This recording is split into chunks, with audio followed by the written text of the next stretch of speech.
So we've had a lot about collaborations this morning, and collaborations that work and don't work, participation opportunities that are taken up and are not taken up, and I suppose how we can collaborate, and I'm thinking particularly of academics and activists, how we collaborate together so that we don't create more inequality, that we don't make situations more precarious for disadvantaged communities. Because, so the presentation kind of did last year, and then the workshop afterwards that Vicky led was around participatory research. So communities and academics working together to produce the kind of research that Valdemar was talking about, where those who are being researched and their experiences are as much part of the research process as those who were conducting the research. And sometimes, like Siobhan and Seamus talked about it yesterday, training those communities to actually do the research. And we've had some really good successes about that. So peer research, or like Joe was talking about, co-producing research. And so all of those things were kind of flying around when we were also working on the guide for communities. And, Vicky and Matthew, Joe, Denis and myself shared around that. And I suppose the question we came back a few times to Matthew is, who's this guide for? Is it for academics who are working with communities, or is it for communities who want to engage in participatory research? So that question, I think, has been a little bit about what Denis and I have worked on in the last, talked about for a long time, but put some work in the last week. So just to pick up on that, but before I do, I want to briefly talk about some of the power relationships. I think Valdemar's phrase that these things are saturated with power relationships is very good and it's relevant. I just want to say a word of thanks, because the reason we're here is because of other kinds of relationships. Matthew, coming to Cork and his connection with James with UCC has created this opportunity. And in the points we're making today, it's very evident that a lot of these tensions have been negotiated very skillfully and respectfully by Matthew and Vicky. And the film we saw last night is evidence of that. And it would be a huge loss to not have films of that type, where the wisdom of people living in precarious circumstances and their connection with other people who live in other circumstances, which have similarities but have their own wisdom to offer. So it's more of that work, I feel, is what's needed. That connects very much with my own current role and the work we've been doing as a group in Cork to make Cork a learning city. And a learning city in the UNESCO vision is one that maximizes its resources to benefit all citizens. So we had a good look at successful efforts that University College Cork is making to engage communities and citizens in the city, and the more of those type of engagements that we can support, the better.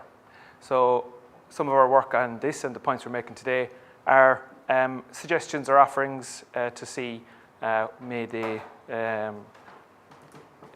offer any new ways of working for ourselves and to challenge ourselves, but also maybe to offer them to be used elsewhere. So Siobhan touched on the power of language and including and excluding, and the experience that Valdemar had, where people vote with their feet when they feel excluded. And with the best will in the world, those of us who go into a situation with the best of intentions, at times we may be unaware of the power that we bring with us, which, the power of academic qualifications, of academic status, of educational qualifications. And the fear is on the other side, fear of maybe appearing stupid. And fear is a word that, with all the precariousness that we've discussed over the last 2 days, it's a word that we haven't used at all. And that struck home to me in a personal way quite recently. It was just to give a social context to my own situation, my own work.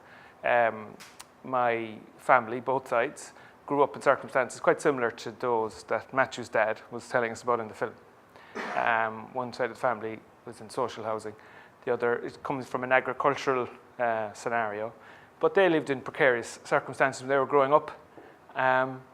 I would be interested to go back and tell them that that's what they were living in. I don't know how my mother or dad would react to describing their circumstances growing up as precarious. But recently, my two cousins, who both went back to college as mature students, and myself were meeting up and asked my brother would he join us. And he never shut up. And I was disappointed. My two cousins, one of whom travelled quite a distance, was also very disappointed. She was there because she was doing a master's in UCC. And the other cousin had done a master's through continuing professional development. And I had gone to college myself. And when I asked him about it after, he was saying he felt he wouldn't be able to compete really in terms of the conversation we were having, which is ridiculous. But that tells me, at times, it's a phrase we heard a number of years ago in Cork, those in a room who have power constantly forget they have it, but those who don't have it never forget. So those in the room who have educational qualifications, academic status, etc., constantly wear it lightly, you don't think about it, but those who don't, sometimes they think about it absolutely, and the fear of appearing stupid or not being able to participate can be very debilitating. I'm preaching to the converted in this group. Anyone here in anything we've heard is very evident. It's very evident. But the work we've done on the participatory research guide is all about trying to address that. So we look at audiences. Okay. I suppose the academic and activists, there's a lovely phrase in Irish, Ar scath chéile of Aramid, we live in one another's shadow, and sometimes academics and activists kind of overshadow one another, and we compete. We could be really good allies. We're often antagonistic towards one another, but I've always loved that phrase. I've always loved the idea that disparate groups can impact on one another and can throw shade, to borrow a term from young people. And when Michael D. Higgins, President Higgins, visited Britain, England, for his it was the first state visit of the first citizen of Ireland. And he is multilingual, but he has an amazing grasp of Irish. And so he used that phrase, Ar scath chéile of Aramid. And obviously, England and Ireland have thrown shade at one another for a long time. And it was interesting to hear people say about 800 years of local government being destroyed within Ireland, because when we hear 800 years, we're often thinking of, well, a different kind of history, the imperial history we were talking about yesterday. And so he started from that, Ireland and England in one another's shadow, having a difficult relationship. But he also said that there were two meanings for scath. It is shadow, but it's also shelter. So we can both live in one another's shadow and be antagonistic, or we can provide shelter for one another. And I think it's really important that communities of activists and communities of academics come together and find that space between shadow and shelter. Shadow, because I think there does need to be, kind of cross currents and disagreements and arguments and working out of that, but also shelter. And I think more than ever, we probably need one another now. And I suppose I think as well between the different communities, there's different literacies, different range of literacies. And I think some of are moving between a text guide for participatory research and a more graphic guide is about not higher or lower levels of literacy, not good cultural norms or poor cultural norms, but different ones that we can share with one another. So I apologise to whoever has to listen to this afterwards. A microphone and a cough is not a good combination. The first time I came across graphic harvesting was at a traveller conference, and the group that were doing it were Think Visual, and this is taken from their website more recently because there wasn't any, that was about 6 years ago, and there was nothing left from that conference. It was a conference about horse ownership, which is really, really important to the traveller community as a cultural part of nomadism. The universe is made of stories, not atoms, and I suppose a lot of what I'm going to talk about today is story. There's another very learned gentleman that some of you, like me, might have enjoyed, Terry Pratchett, and he has a phrase in Weird Sisters: "We think we tell stories, in fact stories tell us." That we can be constrained by narrative, or we can choose to create different narratives. So graphic harvesting is a way of capturing key meanings and ideas in a visual format, or linking text and linking graphics, but also colour. And so you don't get, the kind of condensed text. You get a much more graphic kind of end product. It's a way of translating abstract ideas into images, and it can communicate content fairly accessibly because you get a graphic guide going along. And our experience in a lot of things that we've done recently using graphic harvesting is that it's very effective for community audiences, but actually that translates out and beyond community audiences as well. And I suppose I would want to say very strongly that it's not a dumbed down version of text. It's not that text or good cultural textual norms like, an argument, references, citations, those are good cultural norms for academics. There are other competing cultural norms. And it draws on intelligences other than linguistic, and can assist our understanding of participatory research. I think just linking back to the stories and narratives, words are how we think, stories are how we link. That there's an effort to I suppose, particularly talking about participatory research, not just to describe what it might be, but to try and link up who the audiences for it can be. You want to do this one, Dave? Yeah. So graphic harvesting it's a method. Both Siobhan and I have experience of it in a range of contexts recently, and Siobhan's going to talk about the IREC use of it. But the point I wanted to make here is that concise means of communicating complex ideas, particularly at the end of a conference, can be really, really useful, because as you're all aware, there's conference reports presented all the time and written up, and sometimes they take quite a while, and they come out maybe months later, and they tend maybe not to have the potential. Whereas a graphic harvest can be done on site, and it can be presented in the closing session, in the plenary. It's highly skilled, the people who do it, I really admire them, but we have some examples of it in practice here in a range of different settings. And I suppose in terms of the conciseness of some of the messaging, the power of concise messages is very clear.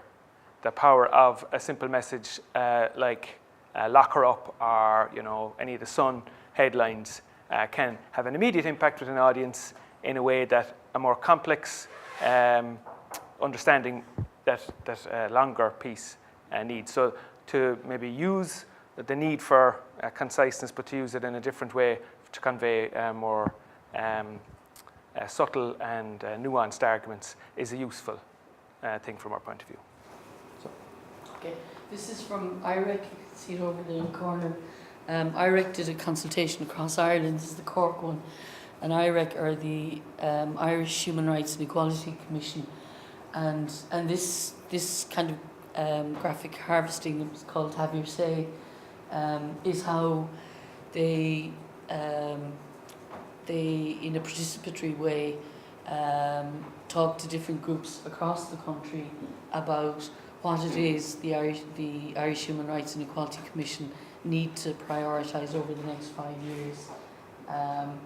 And so they had kind of open consultations in kind of regional areas, but they also had consultations with specific groups, maybe the recipients of services, those whose human rights and whose equality aren't being advocated for strongly within Ireland at the moment. So they both went to targeted communities and also geographical communities. This was one that we used graphic harvesting for in a number of ways. It's Cork Healthy Cities. It's a UN Healthy Cities, age-friendly cities. They're all UN programs, and I don't know if you've ever seen the documentation that comes with UN or WHO programs, but it's big, it's long. So you get an audience of 200 or 300 people in a room. The idea of healthy cities is that you engage all of the city, because health professionals, health agencies impact, it's reckoned, on about 10% of our health. 90% of the rest of it is where we live, our educational achievements, whether we're dependent on income, whether we have enough basic income. All of those things are and they're called the social determinants of health. So that if you're going to have to work towards a healthy city, you need to engage all the actors and all the citizens in that city. So communicating that idea and that collective. But we also used it to generate the report for Healthy Cities for probably the first conference ever. And there's something like, here's one of the local politicians who's on the Healthy City Committee, the Deputy Lord Mayor who opened the conference, and the Chief Executive of the local authority, City Council, to get the key messages across quickly. And then also when you have someone who's a keynote speaker, they're really important, so they get to stand at the top of the room and the rest of the room gets to be the audience. There's something a bit humanising about the fact that their graphics went up as slightly cartoon kind of pictures, so don't take yourself too seriously. This is the job that you have today. All of them really liked the cartoon images and wanted them sent to them afterwards, so it worked for them as well. But I suppose one of the things you do, like, it can take so long to write up a report, that we decided that we would issue the report in this graphic format as well. And that's what I'm saying about moving just beyond communities. Everyone who was sent the report said it's really nice to have the key messages captured quickly, easily, and not have to wade through a whole lot of text for it.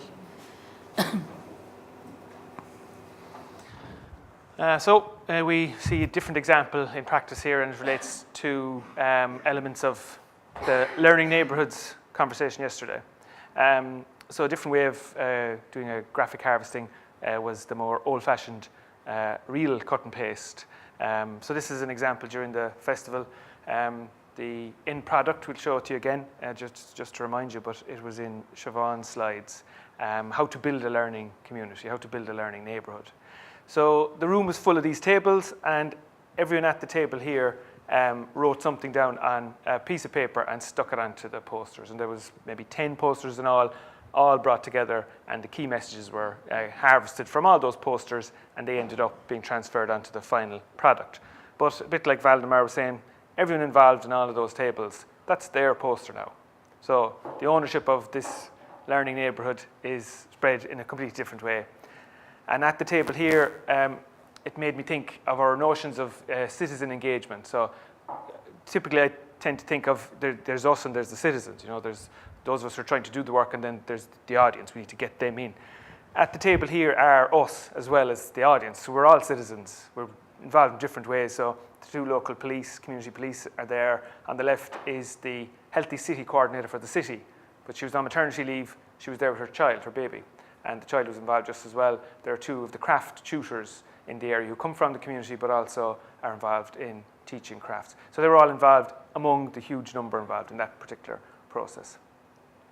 Again, another table where you had a group of children from the local school who had just taken part in a performance as part of that celebration of the learning neighbourhood, and they were doing their words of wisdom. And it is, in my view, the best of collective wisdom from a local area.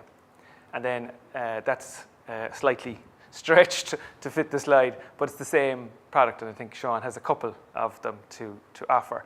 The value of this, it's immediately accessible. There's a little flower. I know the screen mightn't be so clear. There's a little flower on the left, and it was done by Kathy Kelly, who's the local literacy tutor. There's a drawing that was done by one of the children, and there's another illustration from a participant from the local workshop that engages people with disabilities. So there are specific personal references on that. That can be sent anywhere in the world. It could be of use to anywhere in the world, but what's maybe more useful might be the whole process, to start again. It's another set of tables, another set of blank pages, and the messages may well be similar, but they'll be generated fresh and new, and so the value is in the process as much as in the product. Which brings us then neatly to our own offering, our own product. So, I suppose the flower was Siobhan O'Sullivan's. Oh, was it Siobhan? Yeah, she's very proud of that flower. I knew. I should have signed it. I suppose why do academics and activists need one another? And I think now we need one another more than ever. I mean, Denis kind of referenced it, but post-Brexit and kind of pre-Trump, although it's getting very short. If I suppose I would say myself as a community activist, I enjoy hearing new kind of ideas. I enjoy thinking new theories and having them explained. Game theory, I think, John, I'll need more time on, because maths was never a strong suit. But it's and there's something really energizing about that. Then going back and trying to work out where my work, which is within a local community context, and I suppose popularizing it, or at least translating it. And I think there's that need for translation. We desperately need those analytical skills, the observations, the data from research, and I don't mean just simplified versions of them. And I don't think that's what graphic stuff needs or has to do. But I mean translating complex ideas simply, because otherwise what we do get is the tabloid headlines, the build the wall, it's all their fault, and we need to protect ourselves.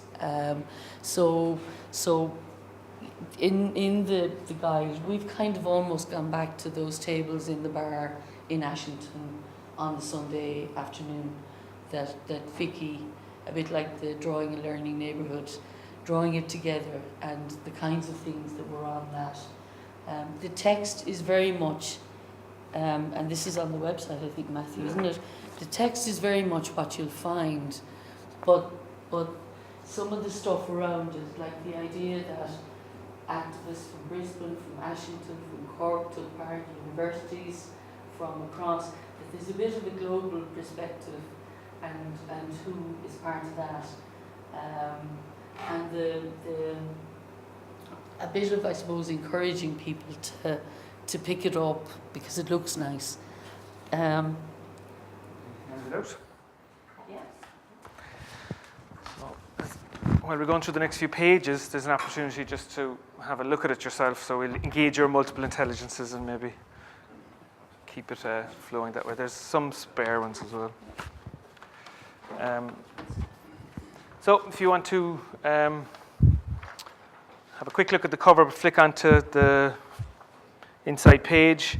So I suppose you can see there how both text, colour and visual, very basic set of ideas, but they communicate the quite complex ideas, such as research being functional and empowering, or either, or both. And that's in short paragraph with a little bit of illustration to bring it to life. The why of it and the very basic introduction. So as we talk, you'll be scanning, I've no doubt, but we're going to alternate between the pages here, myself and Siobhan, just to talk about some of our own observations.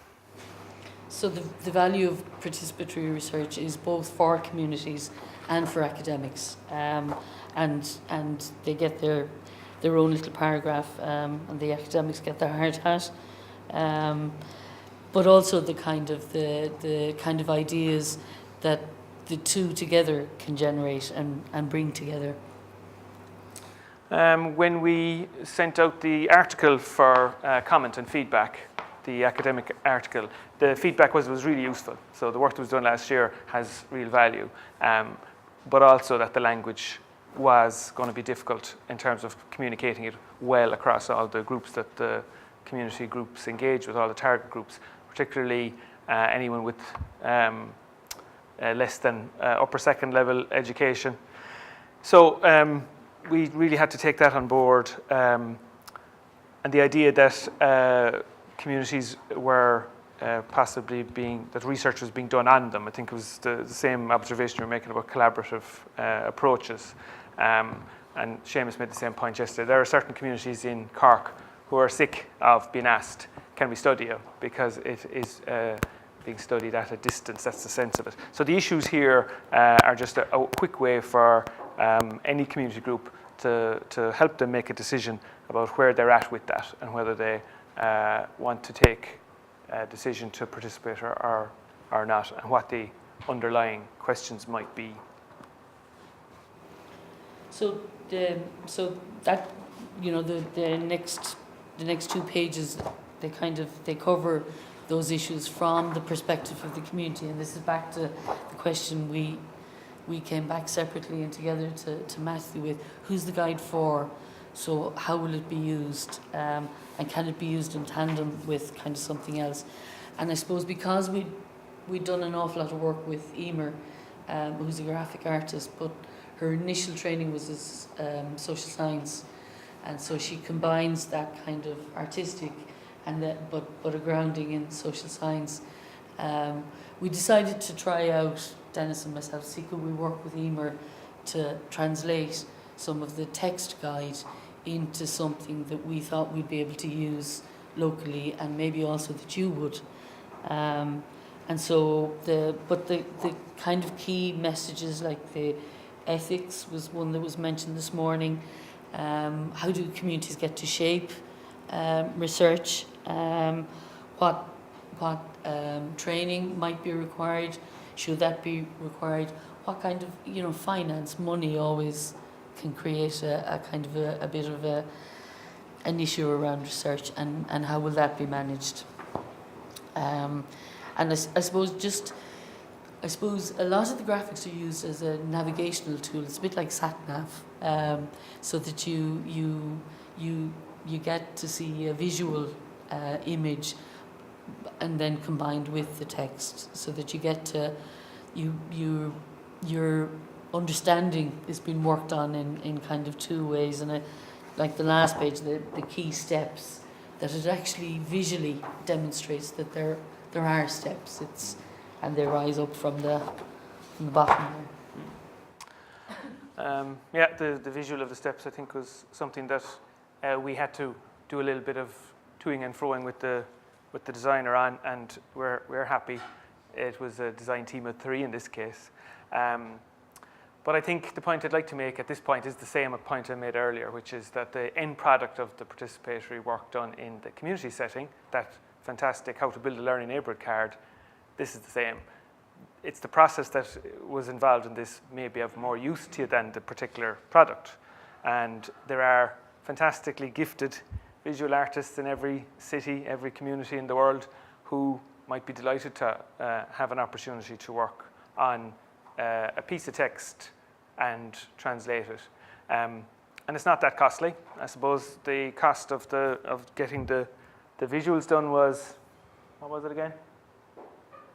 About €400. Yeah, I didn't take that long. I thought when we went into this might take a lot of negotiation. You know, we're not happy with stage 2. That might have been down to good communication with Siobhan and Emer. But I think I'm going to be very keen to see how it works. On the back page, just briefly, is the leads into finding the other sources. So your connection back to Matthew's work at British Academy and the original paper are all there. So what next? When I asked Siobhan, what do we do with this next? She said, it'll probably, half in jest and half in seriousness, said, it'll probably be in the corner of my office gathering dust in 6 months' time. And unfortunately, that does happen. You all probably have boxes of very, very useful products that do. So what I try to do all the time is to apply things. And I'm going to ask all of you to help in that. If you have any possible use of this is the current version, really, please do apply it. Dust kills. So disseminate it, send it out there, and any feedback you have on how good it was, bad it was, up or down, or usefulness changes, etc. I think they'll add to our collective wisdom, and we can use them. And it's a continuing story, as they say. So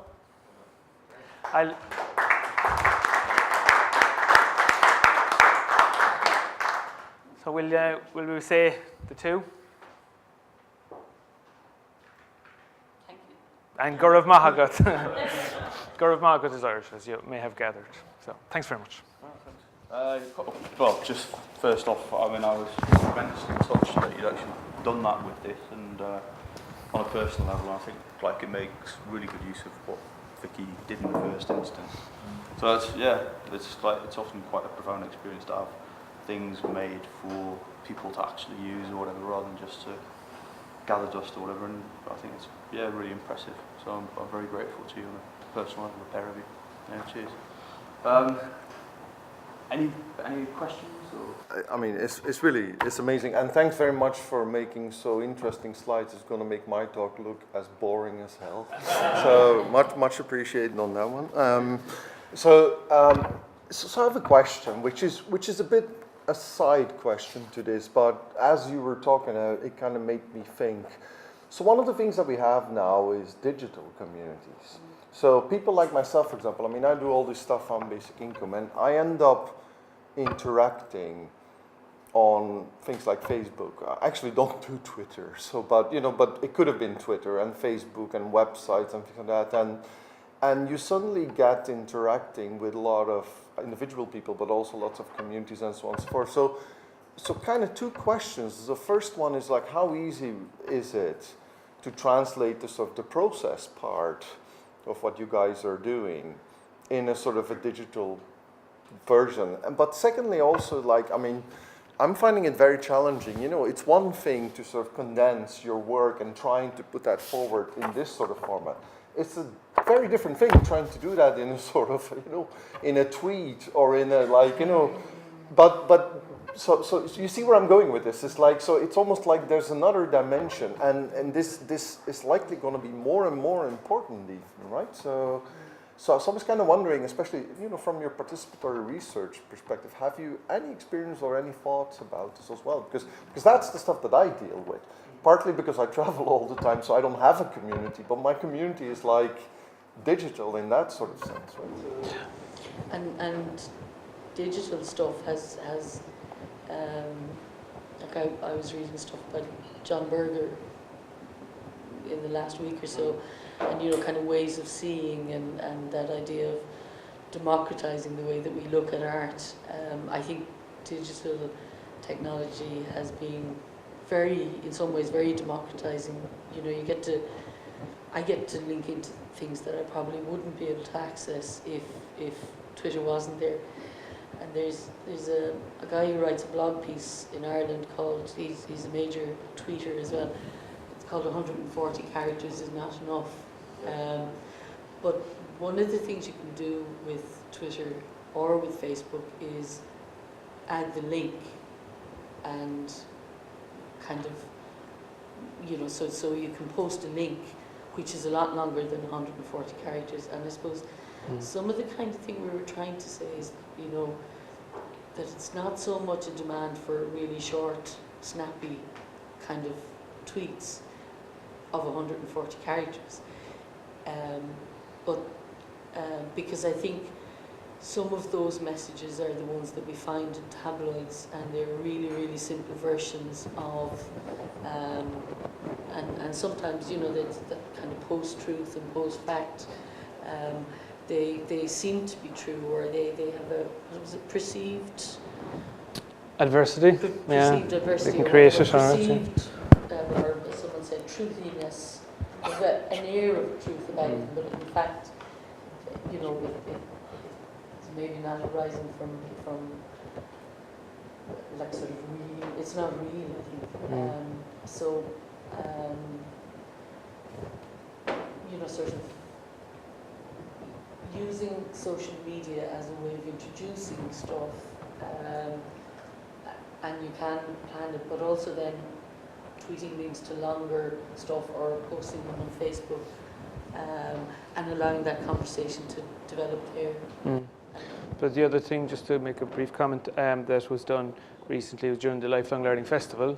There was a session hosted in Siobhan's project to basically ask the question about people becoming empowered to use those media rather than being consumers of it. So, and there's a range of audience members there, including local people, but also agency representatives and so on. And I think you're absolutely right to ask the question, because I think the question needs to be asked over and over again in different settings.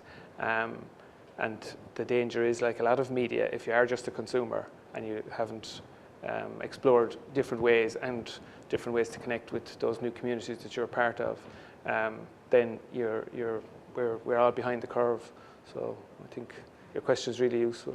I mean, I hear everything you say, Siobhan, about the sort of democratizing effect and the whole empowering of getting people involved. But we also see that there's a real danger the way we're using all that stuff now, because you say posting a link, but people don't read the links, right? People just, you know, I mean, a very simple example, like on the Finnish basic income experiment, I probably spent the equivalent of about a month or two in my last year's life just trying to correct stuff. But before I can even type corrections of an article that has loads of misinformation, it's been shared 150 times all over the place, right? So, I mean, it's impossible.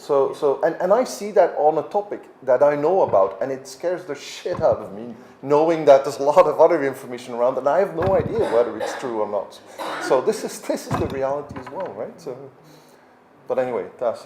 Well, I think it's like academic sources, or that they need to be trusted sources. And similarly, if you were going to communities to talk or to learn about different experiences, that, you know, you can ask around and find out, you know, which project, what place, which group, you know, actually makes an effort to do this ethically, honestly, openly, you know, aren't so some of the similar ways that you find out which sources are trusted that you would cite is maybe something similar about what we need to do around social media. To use the media. Yeah, use the media. Yeah. And that's the question of the networks that you're connected of as well. The need for media training is still absolute within Cork City and within communities particularly. And we haven't, you know, we're way behind. Catch up really to do. In the beginning of the 90s, sometimes when I was at university, that they were inviting farmers and so on from South America or somewhere Asia to come and speak at the conference and so on, and that was humiliating for them because it didn't fit at all into what was talking about and so on, which is such a high academic alloy. So I was wondering, have you thought about this in sense of foreigners, refugees and so on in the country? How do you communicate this participation? I suppose the Traveller Health study would be one example of there's an Isle Island. With travellers trained to be the peer researchers, and it was great groundbreaking in terms of demonstrating the kind of health needs, multiple health needs within the traveller community, and a lot of the key findings have just, you know, become part of accepted truth and fact that, you know, level of suicide between settled and traveller community, it's 6 times in the traveller community that it is in the settled community. Mortality rates, traveller women live on average 10 years less than settled women, and traveller men live on average, I think it's 12 or 13 years less than settled males. So, and all of that has become just, you know, so that research that was a combination of really skilled research practitioners from a collection of universities, as far as I'm aware, and travellers from a range of community projects across the country, combining to produce something that met the needs of both and provided a path for, you know, which ultimately what maybe us in the community want, and I think a lot of our academic allies want as well, that push, that momentum for change. But I think you say for different language communities, again, kind of visual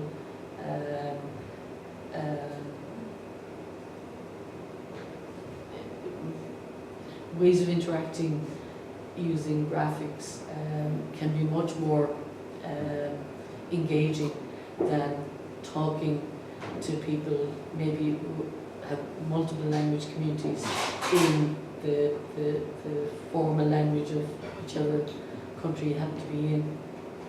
Okay, brilliant. We're going to have to end it there just for lunch, but thanks again.